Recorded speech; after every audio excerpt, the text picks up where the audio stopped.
తెలంగాణ రాష్ట్రంలో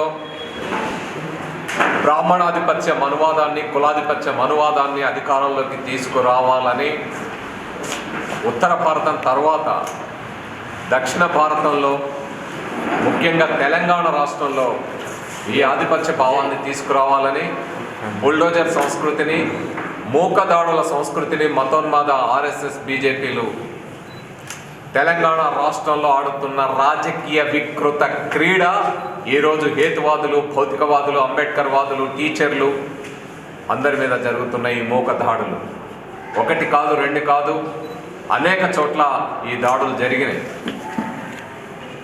బైరి నరేష్ అనేక సంవత్సరాల నుంచి తను మాట్లాడుతూ ఉంటే ఈరోజు ఒక 3 నిమిషాల వీడియో ఎక్కడో పట్టుకొని దాని ఆధారంగా మొత్తం రెచ్చగొట్టే విధంగా మీడియా పాత్ర నిర్వహించింది.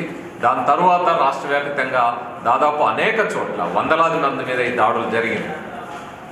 దళిత టీచర్ మల్లికార్జున్ గారు నిజామాబాద్ జిల్లా కోటగిరిలో బడిలో పాఠం చెబుతున్న ఆయన మీదకి ఆ బడికి వెళ్ళి అక్రమంగా విధులకు అడ్డుపడమే కాకుండా 4 నెలల క్రితం ఏదో గణేష్ చందా గురించి అడగడానికి పోయి రౌడీజం చెలాయించి నేను ఇవ్వను అంటే 4 నెలల తర్వాత ఆ వీడియోను తీసుకొని ఆయన మీద దాడి చేయడం జరిగింది. ఆ తరువాత భాగ్యరెడ్డి వర్మ పాఠం చెప్పాడని ఆయన మీద కేసులు పెట్టడం జరిగింది. సో ఈ విధంగా దాడులు చేయడమే కాదు, జనవరి 3వ తేదీ మొత్తం దేశమంతా బహుజనులకి, మహిళలకి చదువులు చెప్పిన సావిత్రిబాయి పూలే జయంతి ఉత్సవాల్ని, జయంతి సంబరాల్ని జరుపుకుంటున్న సందర్భంలో దాన్ని మరిపించడానికి, బహుజన నేతల్ని ప్రజలు గుర్తించకుండా చేయడానికి రెంజర్ల రాజేష్ అంతకుముందు ఎప్పుడో పాడిన పాటల్ని సాగ్గా చూసుకొని ధర్నాలు చేయడము లేదా ఆయన ఇంటి మీదకి వెళ్ళి దాడి చేయడము చేశారు. అంటే బహుజనులు, జ్యోతిబా పూలే, సావిత్రిబాయి పూలే, అంబేద్కర్, భగత్ సింగ్లు ఈ వాదాలు వినపడకూడదు, చార్వాక భౌతికవాదం వినపడకూడదు, కేవలం వాళ్ళ కులోన్మాద మనువాదం మాత్రమే ఆ రాజ్యం రావాలనే ఇవన్నీ జరుగుతూ ఉన్నాయి అనేక చోట్ల. ఇవి ఒకటి కాదు, రెండు కాదు. ఈ దాడులన్నిటినీ ఖండిస్తూ భావ ప్రకటన స్వేచ్ఛ పరిరక్షణ, అదేవిధంగా భావ ప్రకటన స్వేచ్ఛ పరిరక్షణ కోసం వివిధ రాజకీయ పార్టీలు, ప్రజా సంఘాలు, విద్యార్థి, యువజన, మేధావి, అదేవిధంగా హేతువాద, నాస్తిక, భౌతికవాద, ఉపాధ్యాయ అనేక రకాల ప్రజా సంస్థలు, పౌర సంస్థలన్నీ కూడా ఏకతాటిపైకి 100కు పైగా సంఘాలు వచ్చి స్వేచ్ఛ చేసి ఏర్పడింది. ఖచ్చితంగా మేము ఈ మతోన్మాద మూకలకు చెప్పదలుచుకున్నాం, కులోన్మాద, కులాధిపత్య మనువాదులకు చెప్పదలుచుకున్నాం. ఇది ఉత్తర భారతం కాదు, ఇది మహారాష్ట్ర లేదా కర్ణాటక, మధ్యప్రదేశ్ కాదు, ఇది రాచరికాన్ని ఏనాడో ఎదిరించి నిలబడ్డ సమ్మక్క సారక్కలు పుట్టిన గడ్డ, దొరలు దేశముఖులకు ఎదురు తిరిగి పోరాటానికి నాంది పలికిన చిట్యాల ఐలమ్మ పుట్టిన గడ్డ, వీర తెలంగాణ సాయుధ రైతాంగ పోరాటం జరిగిన గడ్డ, నిజాం సర్కార్నే గద్దె దింపిన గడ్డ. నిన్నగాక మొన్న వేలాది మంది యువకులు రోడ్ల మీదకి వచ్చి పోరాటాలు చేసి తెలంగాణను సాధించి, బలిదానాలతో తెలంగాణను సాధించిన చైతన్యపూరితమైన గడ్డ. ఇక్కడ బహుజనులు, ఇక్కడ చదువుకున్న వాళ్ళు, ముఖ్యంగా అంబేద్కర్ వాదులు, భౌతికవాదులు, హేతువాదులు, నాస్తికులు చాలా చైతన్యయుతంగా ఉంటారు, పోరాట పటిమ కలిగి ఉంటారు అని నిరూపించడం. ఖచ్చితంగా ఇక్కడ మీ మూకల ఆటలు సాగవు, మనువాదుల ఆటల్ని సాగనీయం. బాబాసాహెబ్ అంబేద్కర్ రచించిన భారత రాజ్యాంగ స్ఫూర్తిని, ఆ భారత రాజ్యాంగ పద్ధతిలోనే చట్టాలని గౌరవిస్తూనే మా ఐక్య కార్యాచరణ ఉంటుందని తెలియజేస్తున్నాం. ఖచ్చితంగా పోలీస్ వ్యవస్థ ఈరోజు చట్టానికి విరుద్ధంగా, రాజ్యాంగానికి విరుద్ధంగా వ్యవహరిస్తున్నది.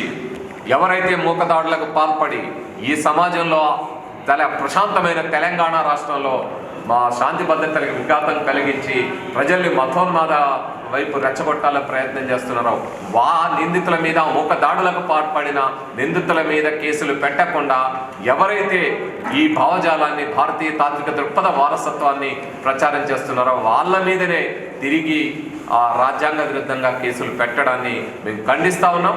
పోలీసు వ్యవస్థ వీటిని సరిదిద్దుకోవాలి. అదేవిధంగా నిందితుల్ని చట్ట ప్రకారం, మేము అదే కోరుతా ఉన్నాం, చట్ట ప్రకారం శిక్ష విధించాలి వాళ్ళని. కాబట్టి ఆ చట్ట ప్రకారం ఖచ్చితమైన శిక్షలు వాళ్ళకి అందాలి. ముఖ్యంగా వీళ్ళు చేస్తున్న దాడుల్లో అత్యధికంగా బలవుతున్నది దళితులు, ఆ తర్వాత బీసీలు. కాబట్టి దళితులు, ఎస్సీ ఎస్టీలు వీళ్ళ మీద ఎవరి మీద అయితే ఈ దాడులన్నీ జరిగినాయో వాళ్ళందరి మీద ఎస్సీ ఎస్టీ అట్రాసిటీస్ యాక్ట్ పెట్టాలి. బాబాసాహెబ్ అంబేద్కర్ స్ఫూర్తిని అదేవిధంగా జ్యోతిబా పూలేని స్ఫూర్తిని, సావిత్రిబాయి పూలే స్ఫూర్తి, భగత్ సింగ్ స్ఫూర్తిని తీసుకెళ్తాం.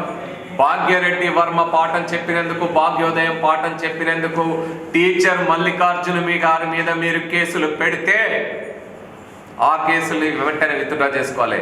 మీరు ఒక్క టీచర్ చెప్తే దాడి చేస్తే కేసులు పెడితే మేము రేపు పొద్దున ఫిబ్రవరి 18వ తేదీ భాగ్యరెడ్డి వర్మ వర్ధంతి, మా భాగయ్య వర్ధంతి, ఆ వర్ధంతి రోజు మొత్తం తెలంగాణ రాష్ట్ర వ్యాప్తంగా ప్రతి చోట బహిరంగంగా మేము భాగ్యోదయం పాఠాన్ని బోధిస్తాం.